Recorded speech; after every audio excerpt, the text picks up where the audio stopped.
महाराष्ट्र में एमएलसी चुनाव के बीच एक बड़ी खबर जो है उत्तर प्रदेश के एमएलसी चुनाव को लेकर आ रही है, जहां पर समाजवादी पार्टी के इंडिया अलायंस में भी मार है तो दूसरी तरफ एनडीए में भी मार मची हुई है। इन दोनों की बात हम इसलिए कर रहे हैं क्योंकि दोनों ही पार्टियों के जो सहयोगी दल हैं, चाहे फिर वो एनडीए की बात हो या फिर समाजवादी पार्टी के इंडिया अलायंस की, दोनों में बहुत ज्यादा द्वंद्व मचा हुआ है। एनडीए की अगर बात की जाए तो यहाँ पर निषाद पार्टी के साथ साथ राष्ट्रीय लोकदल जो है वो 10 सीटों पर होने वाले उपचुनाव को लेकर दो सीटें मांग रही है। तो वहीं दूसरी तरफ समाजवादी पार्टी है जो सभी 10 सीटों पर चुनाव लड़ना चाहती है, लेकिन कांग्रेस जो कि इस लोकसभा चुनाव में 6 सीटों पर जीती है, उसने भी तमाम सीटों को लेकर अपने प्रत्याशियों का दावा किया है और उन्होंने कहा है कि वो भी इस उपचुनाव को लड़ेंगे। तो ऐसे में इंडिया अलायंस जिसने 37 सीटें समाजवादी पार्टी और 6 सीटें कांग्रेस ने जीती, उस गठबंधन में अब जो है कुछ ही महीनों में एक बार टूट देखने को मिल सकती है, अगर सब कुछ ठीक नहीं रहा तब।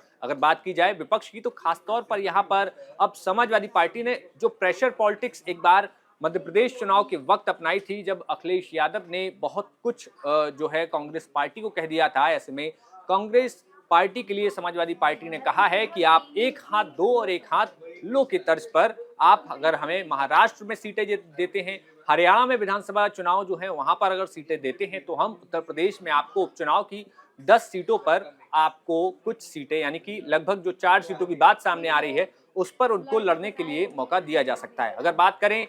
भारतीय जनता पार्टी के एनडीए की, तो वहां पर निषाद पार्टी के संजय निषाद ने भी 2 सीटों पर लड़ने का दावा किया है। खासतौर पर संजय निषाद इस वक्त जो है दिल्ली के बार बार चक्कर लगा रहे हैं। वहीं दूसरी तरफ एनडीए में दूसरे जो उनके सहयोगी हैं, जो कि हाल के दिनों में उनके साथ आए, इसमें अगर बात करें तो राष्ट्रीय लोकदल के जयंत चौधरी, उन्होंने भी 2 विधानसभा सीटों पर दावा किया है, यानी कि 10 में से 4 जो है विपक्षी जो उनके सहयोगी हैं वो मांग रहे हैं। खासतौर पर अगर राष्ट्रीय लोकदल की बात की जाए तो मुजफ्फरनगर की मीरापुर विधानसभा सीट पर चंदन चौहान विधायक थे और वो जो है अब बिजनौर से जीतकर सांसद हो चुके हैं। तो मीरापुर में जो है राष्ट्रीय लोकदल अपनी सीट मांग रहा है, तो इसके साथ ही साथ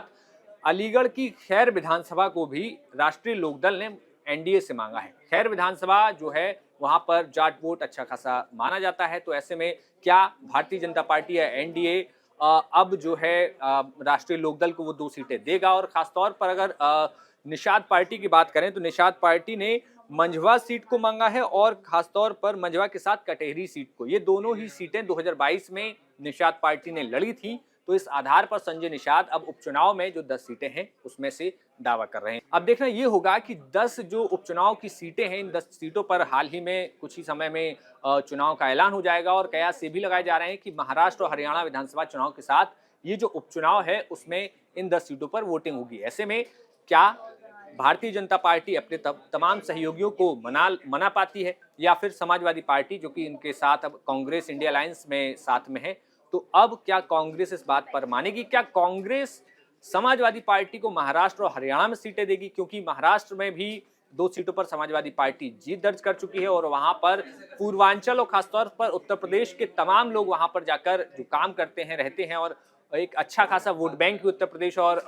उत्तर भारतीय लोगों का माना जाता है। तो ऐसे में क्या कांग्रेस जो है अखिलेश यादव के सामने झुकती हुई नजर आएगी? ऐसे में अब ये देखना होगा कि दोनों ही गठबंधन कैसे अपने सहयोगियों को मना पाते हैं। तब तक